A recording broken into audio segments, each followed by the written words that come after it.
Buongiorno, buongiorno e benvenuti a Focus TG, sabato 21 giugno, in vostra compagnia fino alle 13 per raccontarvi quello che accade nel nostro nord-est anche oggi, anche sabato, proprio perché le notizie purtroppo o per fortuna non mancano mai e noi siamo qui per farvi compagnia anche appunto a ora di pranzo, quindi usateci un po' anche come radio se volete, continuate a fare quello che state facendo a casa e poi insomma avvicinatevi al televisore quando c'è qualche notizia che vi interessa, anche perché noi veramente spazieremo come sempre in tutto il nord-est, sia per la cronaca, sia per quello che è accaduto nelle scorse ore, sia per quello che accadrà. E quindi insomma cercheremo di aggiornarvi un po' su tutto. Dicevo è mezzogiorno, è sabato 21 giugno ed è quindi anche un po' l'inizio formale, effettivo dell'estate e proprio per questo parliamo di un weekend importante sul fronte della viabilità, un weekend che è da bollino rosso sulla rete della concessionaria Autostrade Alto Adriatico in particolare, e quindi adesso ci colleghiamo con Omar Costantini, che è collegato con noi con il direttore Operations Autostrade Alto Adriatico Davide Sartelli. Quindi lo sentiamo da Palvanova e ci racconta un po' come sarà questo weekend importante per i viaggiatori, i turisti e insomma i nostri concittadini che decidono di partire per le vacanze. Sì, prendiamo la linea dalla sala operativa per quanto riguarda Autostrade Alto Adriatico per fare il punto della situazione in merito a questo prima, diciamo un antipasto per quanto riguarda poi i giorni più caldi per quanto riguarda quest'estate. Allora, direttore, la ringraziamo. Facciamo giusto così il punto per quanto riguarda attualmente il traffico lungo la rete di vostra competenza. Sì, in questo momento il traffico è intenso ma fluido, è proprio un antipasto dell'esodo. Da adesso in poi ci sarà sempre un'escalation per arrivare all'ultimo sabato di luglio, che sarà bollino nero, e anche i primi 2 di agosto. A quel punto ci sarà un po' di calma per la giornata di Ferragosto e poi riprenderà invece il controesodo negli ultimi 2 weekend di agosto. Ecco, possiamo dire che la task force in campo è già pronta, no? In caso d'emergenza. Sì, la task force è pronta, noi siamo pronti durante le giornate di esodo ad avere in campo circa 300 persone, che vuol dire operatori della sala radio, ausiliari della viabilità, tecnici degli impianti. Bisogna considerare che abbiamo molta tecnologia, non si deve guastare, qualche guasto può capitare ma siamo in grado di risolverlo al momento. Certo. Senta, cosa molto importante è che dai primi giorni di luglio verranno sospesi i cantieri, no? Sì, luglio e agosto i cantieri impattanti verranno sospesi. Bisogna dire che abbiamo lavorato molto per innalzare la qualità dell'autostrada, dico solo che nei primi mesi di quest'anno fino ad oggi abbiamo investito solo in asfalti più di 2,5 milioni, ha avuto 19 cantieri dove abbiamo lavorato in maniera predominante di notte. Quando ci si vede lavorare di giorno e sappiamo che qualche disagio si crea è perché stiamo prolungando i lavori della notte, ma quando è possibile contenerli la notte lavoriamo solo di notte. Senta, cosa importante, si parlava prima anche per quanto riguarda non so, il nodo di Portogruaro piuttosto che la zona di San Donà, no? Ci sono anche aree di Puglia, qualcosa sta emergendo, no? Sì, sono caselli dove noi stiamo lavorando e li stiamo allargando. Proprio per San Donà c'è il problema sicuramente dell'outlet, degli esodi verso Jesolo. Portogruaro è un bypass per noi molto importante, stiamo allargando il casello, e anche Re di Puglia, considerando anche l'importanza dell'aeroporto, stiamo lavorando anche per l'allargamento di quello. Ecco, lei parlava giustamente del bypass A4, A27, dunque la famosa A28 che in caso di emergenza entra subito in funzione. Sì, questi sono percorsi alternativi, soprattutto durante l'esodo. Chi arriva da Milano, da Bologna, dalle 2 direzioni, può considerare di fare la 27 e la 28 per bypassare il traffico che si può verificare in A4. Anche quando si arriva invece all'altezza di Villesse, dopo il nodo di Palmanova, si può usare l'alternativa della Villesse Gorizia per andare in Croazia. In questi giorni magari è più lungo, ma in termini di tempo più breve. Ci saranno le condizioni, quando il casello di l'Iser dovesse aumentare di 6 km la coda, che lo facciamo noi fisicamente insieme alla polizia. Parte proprio una safety car dal casello di Palmanova, dal nodo di Palmanova, rallenta il traffico e obbligatoriamente manderà il traffico per Gorizia. Certo. Senta, per concludere ricordiamo che ci sono anche, oltre alle app, i numeri di servizio in caso di emergenza. Sì, c'è la nostra app Infoviaggiando, il numero verde, e ricordo anche i nostri social Telegram e WhatsApp. Bene, grazie direttore, la lasciamo perché so che il tempo, come si dice, è tiranno, e dalla sala operativa di Autostrade Alto Adriatico, quindi Palmanova, è tutto, linea allo studio. Grazie davvero ai nostri colleghi per questo contributo che sicuramente ci aggiorna sulla situazione traffico. Sono giorni caldi e lo saranno sempre di più poi nei prossimi weekend naturalmente. Adesso rimaniamo sempre al di fuori dello studio, quindi rientriamo ma usciamo subito e andiamo ad Eraclea, quindi siamo sul litorale veneziano, siamo in una delle località turistiche, tra l'altro per eccellenza dell'Alto Adriatico, ma ci spostiamo lì per una vicenda giudiziaria, perché in realtà si era parlato molto di Eraclea negli anni scorsi, quando insomma c'era stata un'inchiesta che aveva anche ipotizzato un possibile sviluppo della mafia all'interno di Eraclea, poi insomma una sentenza che aveva negato questo. Adesso c'è comunque nuovamente questa ipotesi che arriva e che arriva da quanto sostiene la Corte d'Appello. Mi sono spiegato malissimo, Filippo Fois invece, che è con il sindaco Nadia Zanchin, sicuramente saprà molto meglio di me aggiornarvi su questo. Che cosa è successo in questi giorni, Filippo? Sì, buongiorno Federico, buongiorno ai telespettatori di Rete Veneta e buongiorno a Nadia Zanchin, grazie per aver accettato il nostro invito, che poi è anche il suo perché siamo in municipio. Allora, stavamo un po' scherzando così per stemperare la tensione, perché effettivamente quello che è arrivato dalla Corte d'Appello di Venezia ieri sera è una sentenza molto pesante, una sentenza di secondo grado per quello che riguarda la presenza del clan dei Casalesi qui ad Eraclea. Rispetto al primo grado tutte le pene sono state aumentate. Donadio, che era ritenuto a capo di questa organizzazione, è arrivato a 30 anni di condanna, che presumo sia il massimo che si possa dare. In totale si è saliti a 265 anni di carcere, e soprattutto è stato riconosciuto, cosa che non era accaduta in primo grado, l'associazione mafiosa. Sindaco, lei si aspettava che ci fosse una pena più severa in secondo grado? Ma io un po' una rivisitazione delle posizioni me l'aspettavo, perché nel secondo grado sono emerse delle prove, sono state considerate delle prove che non sono state invece considerate nel primo grado, o meno sono state considerate in modo diverso. Basti pensare all'auto incendiata di Adriano Buratto. Quindi un po' me l'aspettavo. Naturalmente io ho sempre sperato che su Eraclea non ci fosse l'etichetta di un'associazione a stampo mafioso, perché è un macigno che va ancora ad aggravare di più sui cittadini e quindi sulla nostra comunità, senza sottovalutare quello che era stato detto in primo grado, e quindi di un'associazione a delinquere di un certo livello. Infatti non c'è mai stata una sottovalutazione su questo, però speravo in una riconferma di quello che era stato il primo grado, solo per non avere questa etichetta. Il quadro che viene disegnato da questa sentenza è sconcertante, perché si parla di traffico di droga, traffico di stupefacenti, traffico d'armi, intimidazioni ai cantieri con controllo dei cantieri edili, e cose che insomma non siamo abituati a sentire qui in Veneto. Già. C'era il sentore che ci fosse qualche cosa che non andava qui in paese? No, in paese no, anche perché Eraclea non è che ha avuto questo grande sviluppo che in qualche modo uno può pensare. Effettivamente ci sono cantieri da attenzionare. Eraclea si sta sviluppando in questi ultimi anni, è iniziato un percorso di sviluppo, quindi sicuramente all'interno del territorio questa percezione non c'era.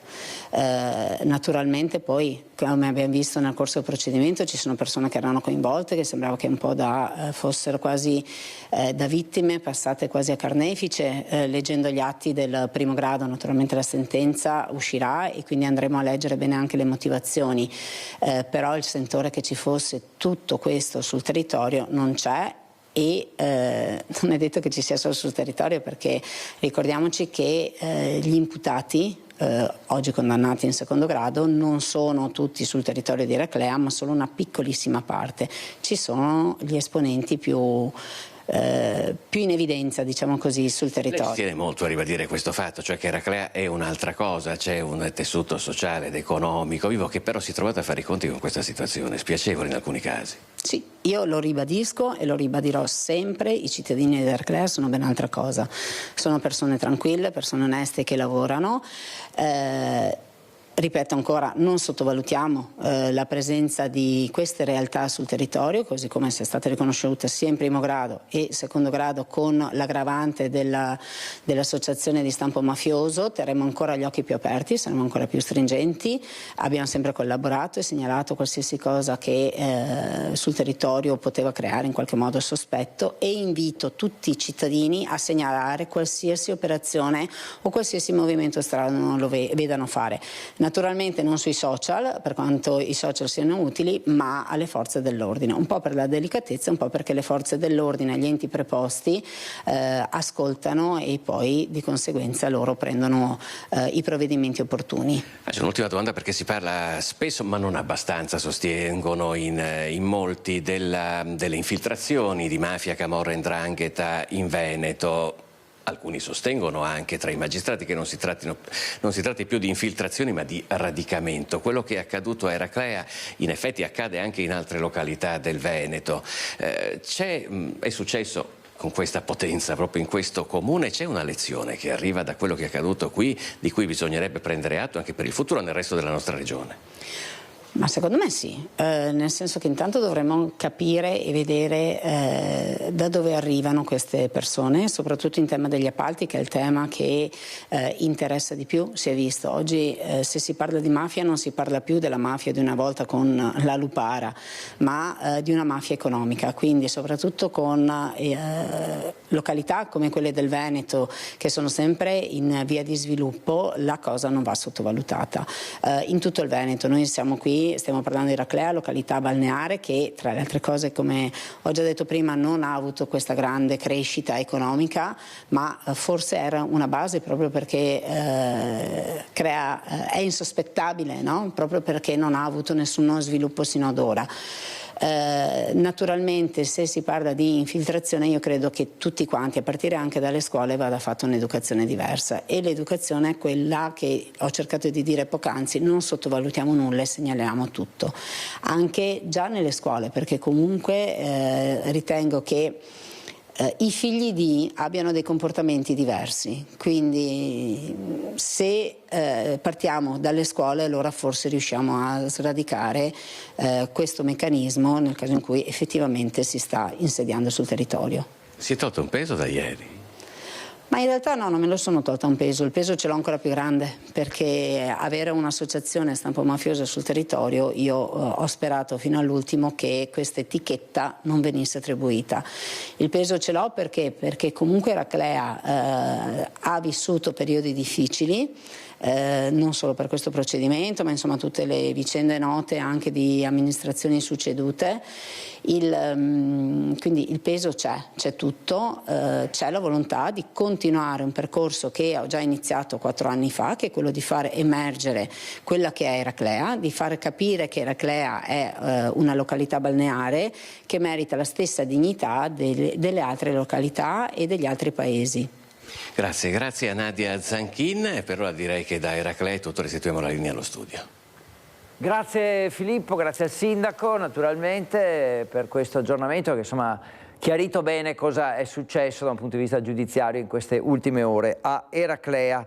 E usciamo di nuovo subito, quindi davvero da un posto all'altro, da una località all'altra del nostro nord-est. Adesso andiamo a Treviso perché ci chiama la cronaca lì, in quanto parliamo di una rissa o comunque insomma di un episodio di violenza tra immigrati nella zona dell'ex caserma Serena. Ci racconta tutto da lì Lucio Zanato, che è in collegamento con noi. Buongiorno Lucio, ti vedo anche in compagnia, raccontaci tutto. Buongiorno Federico, buongiorno ai telespettatori di Rete Venta. Sono in compagnia di due residenti qui vicino alle ex caserme Serena e sono anche in compagnia del sindaco Carraretto di Casier, che fa confine con Treviso e condivide questo centro di accoglienza. Siamo qui perché? Perché ieri sera c'è stata l'ennesima rissa all'esterno di questa caserma, ex caserma, protagonisti diciamo che le persone che vengono accolte, una situazione che però, stando proprio ai residenti, non è diciamo straordinaria, è quasi l'ordinarietà. Signor Donnarumma, uno dei residenti che ha voluto essere qui presente e metterci la faccia, perché dice non si può più vivere qui quando ogni sera queste persone come dire, fanno rissa. Sì, succede quasi sempre, succede o la mattina o il pomeriggio o la sera, e ormai siamo stufi e basta, perché arrivano le persone incaricate, vengono qua, gli fanno una carezza e basta, e dopo se ne torna. I casini ce l'abbiamo noi qua, però secondo me ci vorrebbero più controlli. Le persone che hanno bisogno va benissimo, ma le persone che lavorano in giro devono pagare l'affitto come tutti gli italiani. Ecco perché lei dice tra l'altro che le persone che dormono qui in realtà il lavoro ce l'hanno. Anche sulle aziende bisogna fare dei controlli e vedere chi lavora sulle aziende, bisogna che pagano l'affitto, no chi che veramente ha bisogno, volentieri, ma chi non ha bisogno deve andare fuori. Ecco, Domenico Piccoli, lei è lo storico di questa zona, ex tra l'altro consigliere comunale, che portava sempre le istanze di quest'area a confine, diciamo confine sud della città di Treviso, però qui sono cambiate un po' le etnie. Sì, sono cambiate le etnie, ma è cambiato pure cosa? Il vivere sociale dei clandestini nella nazione, perché se osserviamo tutti i casi di accoltellamenti, di spari, di spaccio, perché è lo spaccio la cosa. Lei tra l'altro dice qui fino alle 11 quando passa l'esercito tutto tranquillo, dopo le 11 basta andare a ridosso del cimitero qui di San Lazzaro ed è tutto un giro continuo. E là è un giro appunto di passaggio di cartoccetti, e naturalmente si infilano anche dentro il territorio che è lì dietro la caserma, vanno a prendere sotto i mattoni il materiale e lo distribuiscono. Insomma, qui è una situazione un po' problematica, sindaco Carraretto, che però in questa parte qua non le compete perché questo è il comune di Treviso, però parte della caserma è sotto il suo comune. Contatti con chi gestisce la caserma ce li hai, soprattutto quanta gente c'è qua dentro? Buongiorno a tutti innanzitutto. Diciamo che fortunatamente con l'amministrazione di Treviso siamo sempre stati in contatto, siamo in contatto, e con la prefettura e con gli organi competenti naturalmente stiamo cercando di insistere nel monitorare ed avere insomma un rispetto per i residenti, per il territorio, per la condivisione di quello che si convive assieme. Purtroppo sappiamo che dalla parte alta arrivano naturalmente queste disposizioni e non è sempre facile, e non è facile soprattutto per un sindaco avere l'autorità per poter decidere su come gestire queste persone. Ma in realtà secondo lei quanti ce ne sono qua dentro? Io credo che comunque le persone che sono adesso non sono come quelle che erano quando sono arrivato io nel 2019-2020, che se ne parlava di 800, forse più. Adesso penso che siamo su quegli ordini dell'accordo che si era fatti con la prefettura sui 400. Ok, tra l'altro importante dire che quest'anno sono 10 anni, giusto Domenico Piccoli? Sì, allora il 15 luglio è il decennio, si matura il decennio dell'invasione della caserma Serena. Perché è invasione. Sono stati spesi 3.700.000 euro per il rinnovamento della caserma, per adattarla a un alto comando militare, e poi invece sono stati inseriti i nostri stranieri, i nostri ragazzi, i clandestini. clandestini. Qua lo Stato deve capire che deve arrivare un operaio dove ha il posto di lavoro. Già arriva dall'aereo, sbarca e viene portato al posto di lavoro. Non possono rimanere clandestini in giro per il territorio. Sindaco, un appello insomma a regolamentare ulteriormente. Mi pare però che queste cose si cerchino di portarle avanti, ad esempio con il piano Mattei. Allora, io credo che sia tutto giusto quello che si dice, però ho sempre detto e sto dicendo che il buonismo negli anni ultimi 20 porta a questo. Se poi andiamo a vedere che 2 domeniche fa si doveva andare a votare per ridurre anche la cittadinanza e facendo aver diritti senza far capire quali sono i doveri, da qui non possiamo lamentarci se dopo abbiamo delle difficoltà di gestione. Senta, per ultimo, signor Donnarumma, sì. Lei viene del sud, si è integrato perfettamente qui. Sì, ecco, 15 anni che sono qua, pure di più. E il messaggio da un padre di famiglia con 2 ragazze, una mi pare di 17-18 anni, una di 22. C'è tema, c'è un problema, insomma. Sì, sì che c'è problema, perché sono ragazzi giovani e quando vedono queste scene non è che va bene, specialmente per le ragazze o per i ragazzi, per tutti chi sta a Treviso, insomma. Queste cose qua non devono succedere, ma gli ultimi anni stanno succedendo sempre. Cioè è inutile girarci dall'altra parte, bisogna approfondire queste robe e basta. Il sindaco ha detto la verità, bisogna fare le cose fatte bene e basta. Grazie Federico, mi pare di aver raccontato abbastanza di questa vicenda, il resto nei telegiornali di questa sera. A te la linea. Grazie a te Lucio, grazie ai tuoi ospiti, abbiamo anche visto le immagini tra l'altro di questa rissa di cui si parlava, finché ci stavate raccontando l'accaduto e stavate commentando soprattutto, mi riferisco a Lucio e ai suoi ospiti, lo stato d'animo, ecco, diciamo, dei residenti e di chi vive in quella zona della Marca. Adesso ci spostiamo a Padova, ancora un viaggio fuori dal nostro studio di Focus TG che vi ricordo fino alle 13 vi terrà compagnia per parlare di attualità, di quello che sta accadendo. Adesso andiamo a Padova per una protesta, la protesta del comitato Pro Prato della Valle Rinasce. Dopo 2 anni di proposte siamo ancora inascoltati da parte della giunta di Padova, questo è un po' diciamo il succo della protesta che ci viene raccontata da Francesco Ratai con la collaborazione tecnica di Sandro Ponchio, e che hanno raggiunto il presidente di questo comitato che è Sebastiano Arcoraci. Sentiamo Francesco Ratai. Siamo in Prato della Valle con me 2 membri del comitato Pro Prato della Valle Rinasce, con il presidente Sebastiano Arcoraci, perché ci hanno chiamato per lamentare una situazione che si protrae da troppo tempo. Già alcuni mesi fa il comitato aveva fatto delle proposte per il comune di Padova, delle proposte per un restyling dell'area e per supplire i disagi che i cittadini e i commercianti vivono in quest'area. Ecco, le loro proposte sono rimaste lettera morta, giusto? È esattamente così.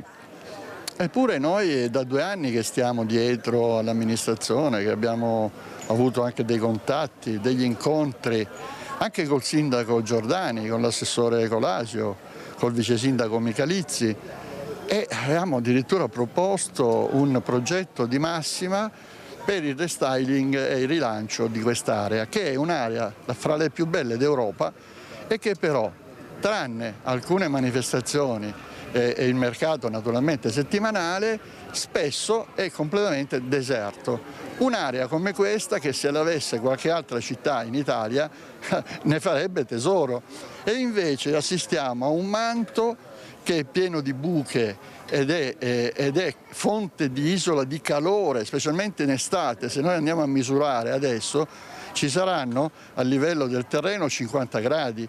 E quindi la prima delle cose che avevamo chiesto è il rifacimento del manto con materiale ecocompatibile, come hanno fatto in altre città internazionali come hanno fatto in Inghilterra, come hanno fatto in America. Abbiamo suggerito questo, abbiamo suggerito ad esempio di rifare l'impianto di illuminazione, perché nella zona nord, verso l'ex Foro Boario, di notte, di sera, non si vede nulla, è buio e quindi è anche un momento di pericolo, per esempio, per le persone che volessero attraversare questo tratto, neanche ci pensano. Abbiamo pensato di incrementare il verde, abbiamo pensato di fare delle manifestazioni, per esempio una rassegna d'arte, per esempio una sfilata di moda, iniziative culturali. Finora nulla. Finora abbiamo silenzio dell'amministrazione che non ha neanche messo in bilancio €1 per Prato della Valle. Ecco, i fondi che voi chiedete non sono pochissimi, ma non sono neanche tantissimi, no. E soprattutto si potrebbe sfruttare il bonus arte, l'arte bonus, per raccimolare ulteriori fondi. Sì, esatto, e questo è stato l'ultimo incontro dove si era appunto giunti a questa possibilità, purché il Comune facesse una piccola variante al PRG dove si attesta che questo è un bene di interesse culturale, e difatti è. Prato della Valle è considerato un bene di interesse culturale, tant'è che il sovrintendente ci mette spesso lo zampino. Però ad oggi non abbiamo avuto neanche questo, perché se non c'è l'interesse culturale, quindi questa piccola variante nel PRG, noi non possiamo chiedere, il Comune non può chiedere al Ministero che questo per accedere appunto ai fondi dell'arte bonus, che è quello che continuiamo a chiedere, ma ripeto, finora c'è il silenzio. E allora vedremo come andrà a finire, ovviamente vi terremo aggiornati. Ringrazio Francesco Ratai, ringrazio il presidente di questo comitato Sebastiano Alcoraci che era con lui. Prato della Valle, insomma, ovviamente un grande patrimonio non solo di Padova ma dell'intero nostro paese. Adesso andiamo a Vicenza perché si preannuncia un'estate calda, apriranno i cantieri per la TAV, l'alta velocità ferroviaria, e insomma le proteste non mancheranno. Daniele Garbin con Sandro Ponchio hanno registrato una di queste proteste oggi con un gruppo di persone che hanno manifestato. Allora andiamo a vedere e a sentire di cosa parliamo. Siamo al Bocciodromo, in questo momento sta per partire la biciclettata di un'iniziativa, una manifestazione. Com'è Angela Rotella? Ecco, che ci spiega un po' cosa succederà in questo momento. Allora, l'idea è quella di fare appunto una biciclettata e andremo ai cantieri del TAV che sono attualmente attivi, sono attivi da un po' di mesi, e faremo una fissione con un messaggio che abbiamo preparato insieme al collettivo di Bologna CIP. Ho capito, allora ricordiamo che questa è un'iniziativa a cui è stato annunciato nella seconda settimana di luglio, i cantieri entreranno nel vivo a Vicenza. Questa è una zona che sarà interessata tra le prime, ricordiamo il Bocciodromo e la parte del Parco Lanerossi sono destinati ad essere comunque ridimensionati, in questo caso abbattuto per lasciare posto alla TAV, e in questo momento è occupato. Ecco, è importante dare un segnale, vero? Sì, allora l'azione di oggi appunto, che è accompagnata dal collettivo CIP, che ci dona questa frase: nel conflitto c'è la cura, per noi è un messaggio importante per far capire appunto che la nostra opposizione all'alta velocità è un gesto d'amore verso la nostra terra. Diciamo no all'inquinamento del suolo, di aria e acqua, però diciamo di sì ad una giustizia che parte dal basso, ad una comunità che si fa voce. Noi siamo una comunità desiderante che vuole difendere questa città. Perfetto. Allora noi sappiamo che sono stati anche annunciati un calendario dei lavori, vi farete sentire da qui in avanti, ecco, ci saranno anche modo avete intenzione di fare delle iniziative? Qualcuno è anche preoccupato del vostro intervento? Allora no, prima di tutto ci sarà una fiaccolata il 1° luglio, martedì 1° luglio alle 20:30, invitiamo tutta la cittadinanza a Piazza Castello, faremo una fiaccolata e il tema, diciamo, lo slogan della manifestazione è l'indifferenza ci toglierà l'aria, proprio perché noi abbiamo consapevolezza del fatto che la città non vuole questa opera, un'opera che, come abbiamo detto, anche attraverso il contributo scientifico di ingegneri, di dottori forestali, di essere dottori in scienze ambientali ha un impatto ambientale sul territorio e sulla salute molto importante in termini di inquinamento aria e acqua, ma abbiamo anche l'idea che la città non si renda ancora conto di quello che significherà avere i cantieri ferroviari e stradali per 15 anni sotto casa. Quindi l'invito è: venite tutti il 1° luglio per essere numerosi e per dimostrare alla città, al Consiglio Comunale, che non siamo né pronti né vogliamo questa opera. Sabato 21 giugno, sono le 12:30 in punto nel senso che insomma è un orario tondo tondo che ci invita a una brevissima pausa, poi torniamo.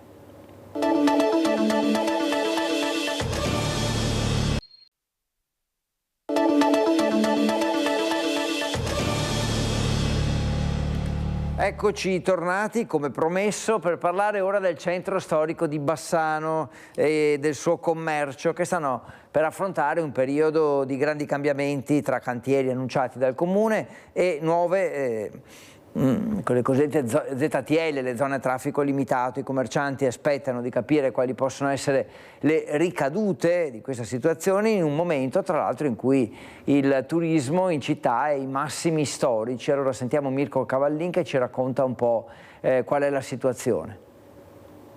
Buongiorno da Bassano del Grappa con Renzo Rigona alla parte tecnica. Alle mie spalle c'è il ponte Ferracina, ponte che sarà interessato da un cantiere di rifacimento, 100 giorni di lavori a cominciare da lunedì 23 giugno con conseguenze su tutta la viabilità interna della città di Bassano. Come c'è Alberto Borriero, presidente dei commercianti di Bassano. Partiamo, presidente, dalla tempistica delle comunicazioni tra il comune e voi, tra voi e i vostri associati. Noi siamo stati convocati martedì 10 giugno per capire un po' l'intervento, e quindi l'amministrazione ci ha spiegato tutte le varie modalità di intervento e già lì abbiamo dato delle opinioni e delle soluzioni che magari non erano state prese in considerazione. Quindi da lì abbiamo indetto subito una riunione con una comunicazione 2 giorni dopo, per poi trovarci giovedì di questa settimana per spiegare nello specifico l'intervento. Allora, l'intervento nel pratico va a tagliare un po' l'asse nord-sud di Bassano e presenterà dei problemi viabilistici per i carichi e scarico merci delle nostre attività. Quindi abbiamo questo calendario piuttosto lungo purtroppo e quindi da lì ci stiamo organizzando. Abbiamo presentato al Comune delle soluzioni che magari possono essere ascoltate e possono mitigare queste problematiche che si andranno a creare. Parliamo di una zona, per chi non conosce Bassano, che è ovviamente in tanti punti a senso unico, con le piazze interessate dal mercato 2 giorni a settimana, il giovedì e il sabato, e con poche alternative di fatto. In realtà la viabilità del centro storico è questa da anni, quindi difficile muoversi. Tuttavia la ripercussione sul traffico sarà su Viale delle Fosse e discesa Brocchi, che da quello che ho sentito nelle ultime ore sarà anche quella interessata da un altro intervento viabilistico. Quindi da lì parte una riflessione che ormai è matura. Abbiamo vissuto già l'anno scorso i disagi del rifacimento del ponte nuovo, e 2 anni fa, scusate, del ponte nuovo, e quindi ragionare su quel piano Mar fermo nel cassetto da ormai quasi 40 anni e la doppia circolazione di Largo Parolini, insomma siamo tutti d'accordo che la viabilità nei ridossi del centro storico sia veramente molto fragile e ha bisogno di essere rivista. Ora è il momento giusto per fare dei grandi ragionamenti e pensare a una città che possa entrare nel futuro. O tornare al passato, no? Quando l'Arco Parolini era a doppio senso, perché c'è questo anello, un po' come funziona a Treviso, che gira intorno al a una parte del centro, ma ha senso, di fatto a senso unico. Quindi voi invocate una revisione più generale, uno sguardo più ampio sulla città. Certo, perché se fra 100 giorni il problema si risolverà come ci hanno promesso, non sappiamo se nel frattempo venga creato un altro cantiere in un'altra posizione, perché anche quella è la problematica che abbiamo riscontrato. Non sapere i grossi interventi oppure gli interventi con forte impatto sul nostro tessuto economico e sulla viabilità, non saperlo in grande anticipo, perché paradossalmente alcuni colleghi che magari possono ragionare su dei periodi di ferie oppure di rotazione del personale magari avrebbero potuto approfittare proprio in questo momento dove un calo fisiologico del traffico ci sarebbe stato. Insomma, è un'estate calda che inizia proprio con questo 21 di giugno, non solo dal punto di vista delle temperature ma anche del dibattito. Grazie Alberto Borriero, buon lavoro, a voi la linea. Grazie a Mirko Cavallin e a Renzo Rigon per questo loro contributo da Bassano, e che ha dato uno sguardo anche al futuro importante, proprio perché insomma c'è il turismo di mezzo, non dimentichiamolo, e Bassano sta vivendo un momento davvero florido da questo punto di vista. Adesso andiamo a sentire cosa ha detto il ministro Crosetto, che è stato ospite a Padova di Padova Legge, e del vicepresidente del CSM Fabio Pinelli, avvocato padovano. Al Bo dunque per questo convegno c'era il ministro della difesa Guido Crosetto, e che ovviamente è intervenuto anche sulla questione della guerra in Medio Oriente, e in particolare insomma, per quello che riguarda le basi americane che sono presenti sul nostro territorio. Sentiamo cosa ha detto. L'Italia non deve preoccuparsi, io sì, perché ho la responsabilità della difesa dell'Italia. L'Italia non è il caso che si preoccupi, per adesso le guerre sono ancora lontane, anche se il mondo è un mondo più difficile di quello che c'era 4-5 anni fa. Rassicura l'Italia da Padova il ministro della difesa Guido Crosetto. Nonostante i venti di guerra che soffiano dal Medio Oriente, per il nostro paese non ci sono rischi, e anche per il territorio triveneto, dove sono presenti 2 basi americane a Vicenza e ad Aviano. Il ministro ha puntualizzato che non ci sono state richieste da parte dell'amministrazione americana. Non si deve preoccupare. C'è una convenzione che disciplina l'utilizzo delle basi, qualora debbano essere utilizzate per motivi diversi da quelli normali deve essere chiesto l'assenso al governo, e nessun assenso, come ho detto stamattina, è stato mai chiesto. Il ministro ne ha parlato a Padova, invitato ad un convegno su pace e difesa nazionale, dove, con un lungo intervento, ha sottolineato come il mondo sia cambiato e le dinamiche che lo regolano sono diverse. La NATO non ha più ragione di esistere, perché una volta il centro del mondo era l'Oceano Atlantico, adesso il centro del mondo è il mondo. Il mondo una volta erano gli Stati Uniti e l'Europa, adesso gli Stati Uniti continuano a essere rilevanti nel mondo, l'Europa meno, ma c'è tutto il resto del mondo, non solo il sud del mondo, i grandi attori con cui va costruito un rapporto. L'urgenza è quella di dialogare con il mondo per far rispettare il diritto internazionale. La via è quindi quella di far crescere gli organismi multilaterali, superando ad esempio l'ONU, che ora, ha sottolineato Crosetto, conta meno dei singoli stati. Io penso che l'unica opportunità che ha il mondo di avere pace nei prossimi decenni è di avere organismi multilaterali forti, credibili, in grado di intervenire quando una nazione calpesta il diritto internazionale o il diritto umanitario. Adesso non li abbiamo, quindi sta a noi cercare di costruirli, ma noi siamo tra i paesi che vogliamo, e da 2 anni, da quando siamo al governo, parliamo di una nuova importanza degli organismi multilaterali.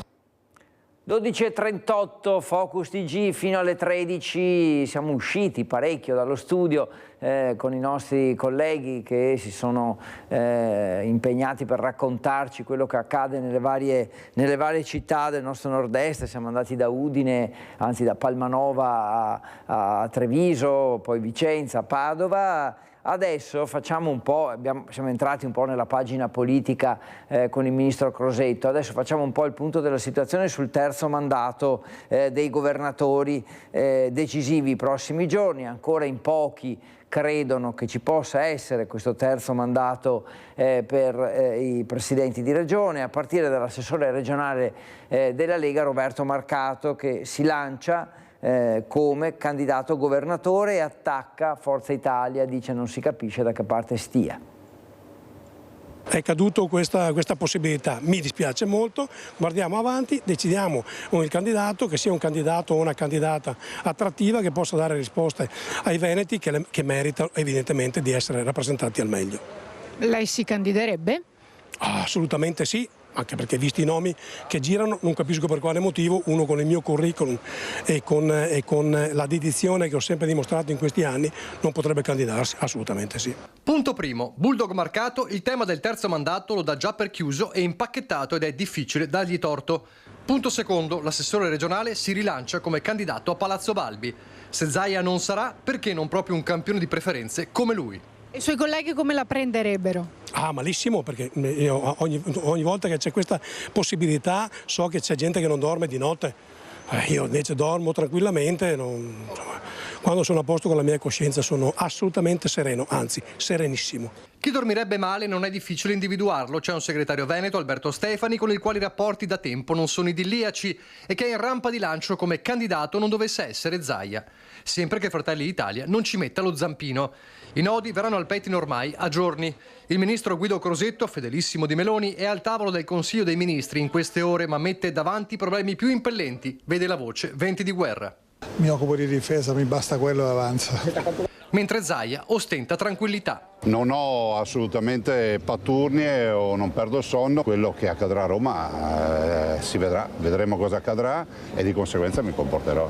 Il nodo è quello di Forza Italia con il Tajani scatenato che ha rigettato qualsiasi ipotesi di scambio tra la Regione e il Comune di Verona, dove il centrodestra convergerebbe su Tosi, e ha messo di traverso nella discussione lo ius scholae, facendo saltare il banco di ogni accordo sul terzo mandato vista l'opposizione della Lega, anche se Zaia in qualche modo apre. Loro hanno delle progettualità che è quella di dare la cittadinanza ai ragazzi che vanno a scuola, che fanno la scuola dell'obbligo per 10 anni e quindi arriverebbero a 16 anni ad avere la cittadinanza, il che vuol dire che fino a 16 anni tu non ce l'hai la cittadinanza.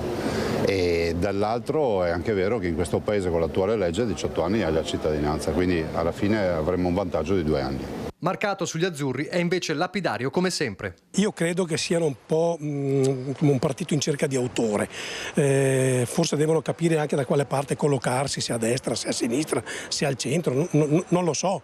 Insomma, l'importante è che poi quando si fa un programma si mantenga la parola sul programma concordato. Dunque si rigioca un'altra partita e Marcato torna a dire: mancando il fuoriclasse c'è bisogno di nomi per la vittoria e le frecciate come sempre non mancano. Se togliamo via Zaia e magari dopo anche candidemo Gaina, certo che diventa una partita un po' strana, insomma.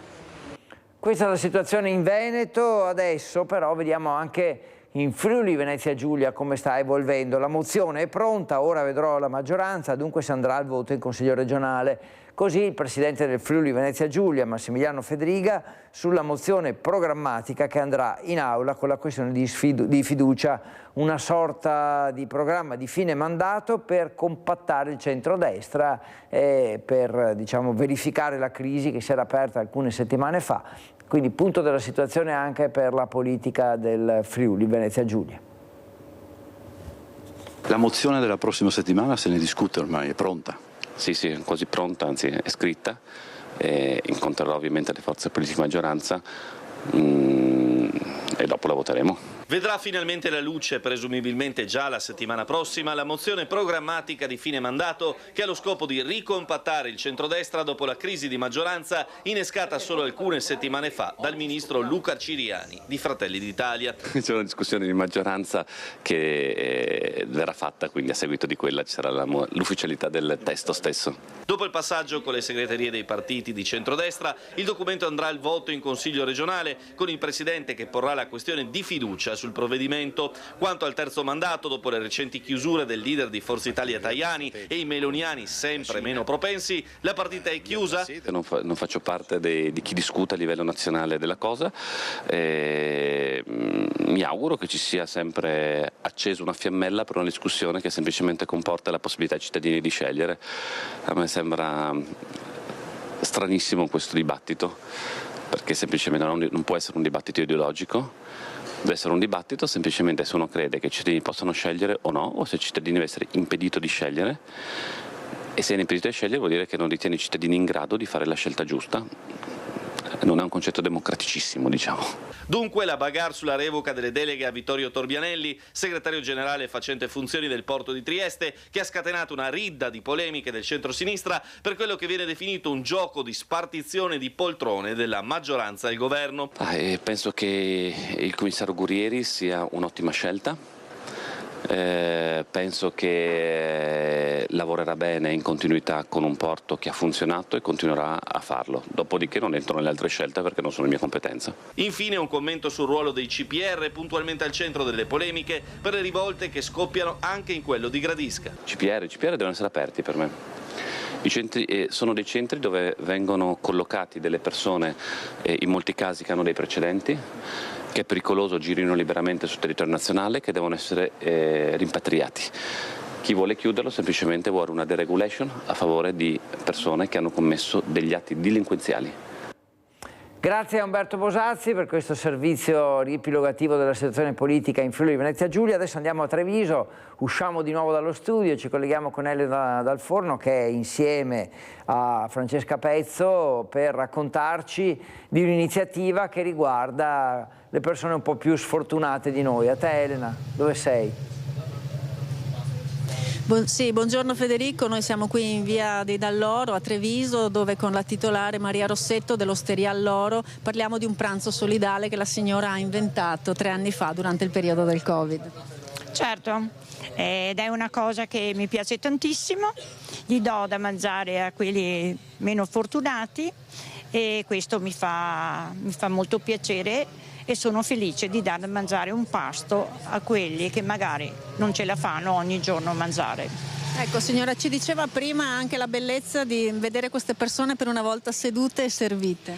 Certo, li vedi proprio negli sguardi che per la prima volta, in poche occasioni hanno un piatto davanti, decidono cosa mangiare perché hanno dei piatti che possono scegliere e vederli lì che parlano assieme sono delle persone che guardandoli ti fanno sorridere e loro sorridono e questo sono molto felice. Ecco, è una iniziativa bellissima che poi questa sera avrà una replica in piazza Pio X, uno spiedo fatto dagli alpini che saranno qua presenti in piazza, birra, musica e soprattutto solidarietà. Chiediamo proprio a Federico Bellotto di Keystone qual è la ragione proprio di questa serata. Esatto, questa sera uniamo una festa e la solidarietà, quindi assolutamente l'idea di trovarsi con il sorriso ma di fare del bene concreto. Bene concreto vuol dire aiutare un gruppo di medici e di infermieri volontari, prestano la loro opera volontaria durante le loro ferie per andare nelle zone più disagiate del mondo a portare il loro aiuto, quindi meritevoli assolutamente di tutto il nostro sostegno. Ecco Federico, ti faccio vedere anche la locandina di questa sera, quindi dalle ore 18 in piazza Pio X a Treviso, tutta la cittadinanza è invitata a venire a divertirsi, a passare una serata spensierata, ma soprattutto a fare del bene alla Treviso per il bene. Ti restituisco la linea. Grazie Elena, grazie a Francesca Pezzo che è con te e grazie naturalmente ai tuoi ospiti. Mi pare insomma che abbiamo dato il giusto risalto a questa bella iniziativa e quindi stasera ci aspettiamo di vedere tanta gente, tanti cittadini a sostenere questa idea, questa iniziativa. Adesso ci fermiamo ancora per un attimo, poi Focus TG non è certamente terminato, rimarremo insieme fino alle 13, quindi ci vediamo tra un attimo.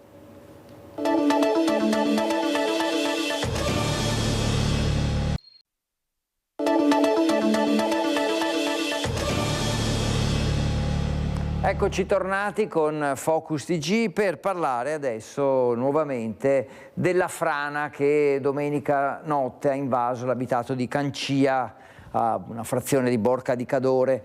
Un video trapelato nelle scorse ore mostra il momento esatto in cui l'onda di detriti raggiunge l'abitato.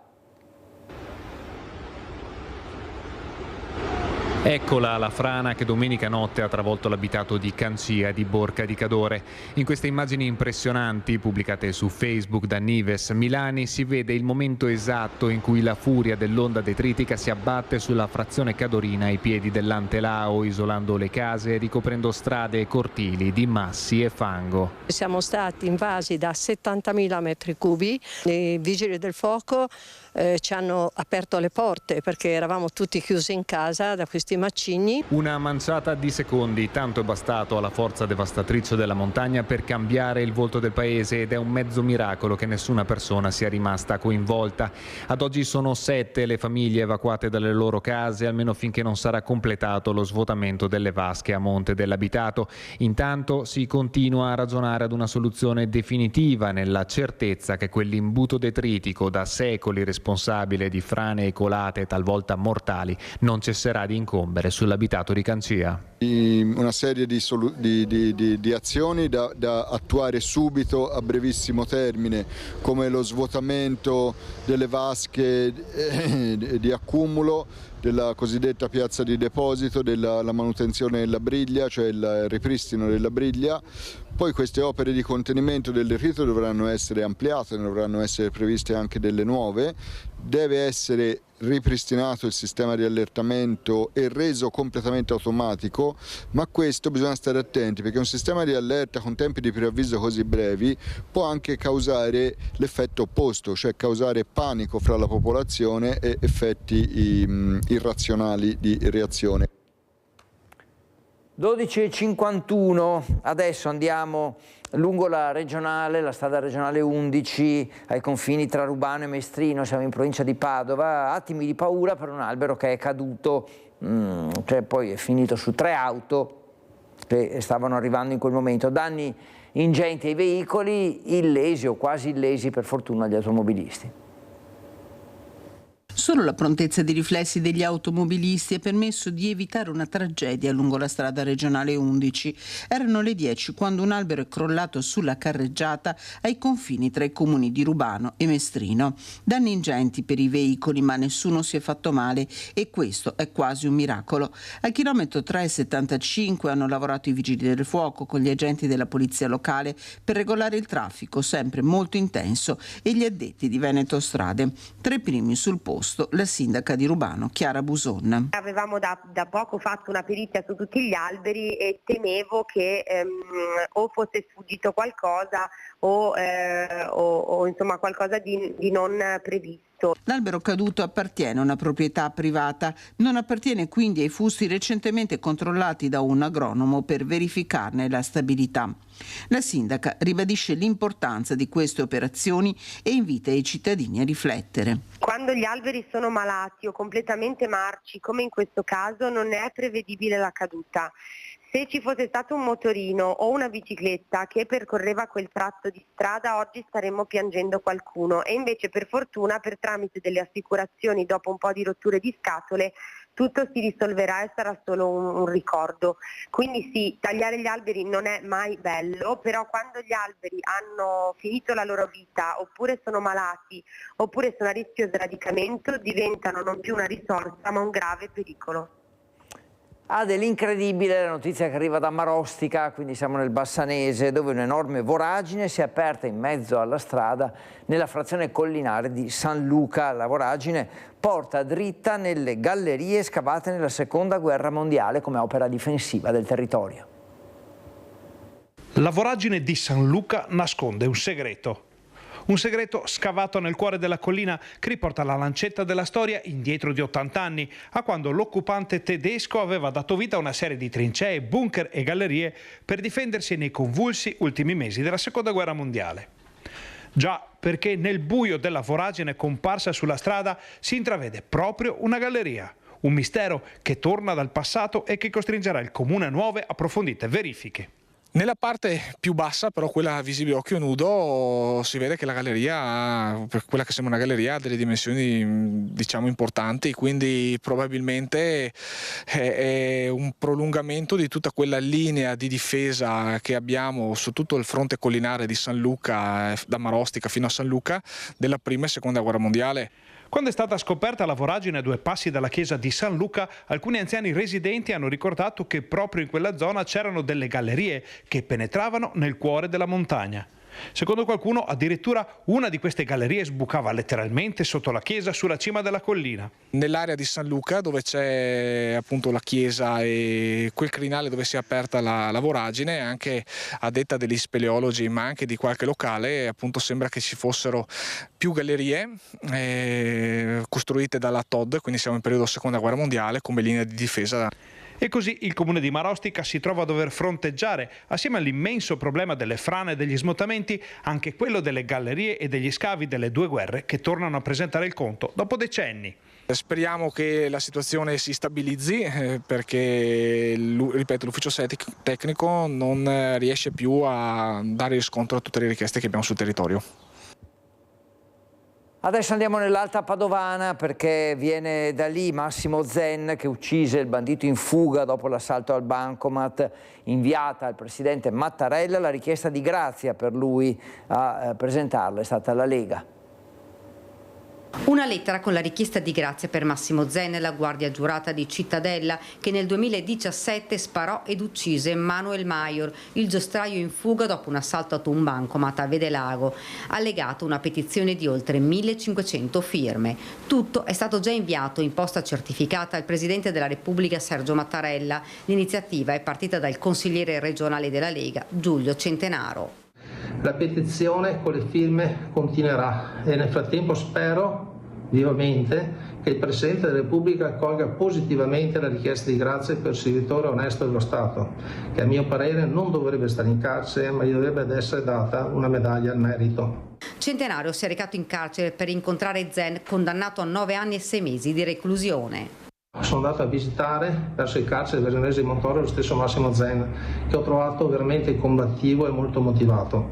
Una visita che mi ha lasciato grande emozione sia nel conoscerlo che nel portargli la mia solidarietà in quanto consigliere regionale, ma anche per sollecitare l'amministrazione carceraria a fornirgli le adeguate cure dentali di cui ha bisogno l'ex guardia giurata. Problema sollevato da tempo sia da sua moglie che dal suo avvocato difensore. Zen venne condannato il 19 maggio 2021 con rito abbreviato per il reato di omicidio volontario, poiché è ritenuto responsabile di aver sparato contro la vettura in fuga di 3 malviventi che avevano consumato un furto ad una cassa bancomat, uccidendo il giostraio colpito al capo. La Cassazione aveva confermato la pena nonostante la Procura Generale avesse chiesto di annullare la condanna con rinvio in appello. Si tratta di un'iniziativa che accolgo positivamente, spiega il legale di Zen, l'avvocato Alberto Berardi. Ritengo che l'espiazione che ha già subito, la vicenda sottostante e soprattutto le gravi condizioni di salute che affliggono Massimo Zen in sede carceraria, sede che gli impedisce di fatto di poter usufruire delle cure doverose, siano tutti elementi degni di considerazione per favorire, se del caso, una prosecuzione dell'esecuzione in sede esterna, cosa che gli consentirebbe quantomeno di potersi curare rispetto alle patologie che lo affliggono. Lunedì l'avvocato andrà a trovare Massimo Zen in carcere. Io avevo reiterato molte istanze, almeno 5, all'autorità di sorveglianza per favorire una sospensione dell'esecuzione della pena o una forma di esecuzione esterna che consentisse a Massimo Zen di curarsi, e sono in attesa delle decisioni dell'autorità giudiziaria sul punto. Prima di salutarci torniamo in montagna perché ci sono nubi nere sul progetto della cabinovia Apollonio-Socrepes. Parliamo ovviamente delle Olimpiadi Milano-Cortina. Sono 25 tra residenti, proprietari di immobili dell'area interessata dal futuro impianto a richiedere la sospensione della realizzazione dell'opera per gravi criticità geologiche e procedurali, questo dicono gli avvocati. L'udienza quindi i residenti contestano la legittimità del procedimento. L'udienza è fissata per il prossimo 25 giugno al TAR del Lazio. L'opera, che come è noto dovrebbe sorgere su un terreno a rischio di dissesto idrogeologico quantomeno dubbio, è di importanza strategica in funzione dell'evento olimpico e le tempistiche per l'avvio del cantiere sono ormai strettissime, quindi poco tempo sia per decidere sia per eventuali, contromisure. È davvero tutto, ci salutiamo, finisce qui Focus TG di oggi sabato 21 giugno. Grazie per averci seguito, buon weekend e buon pranzo.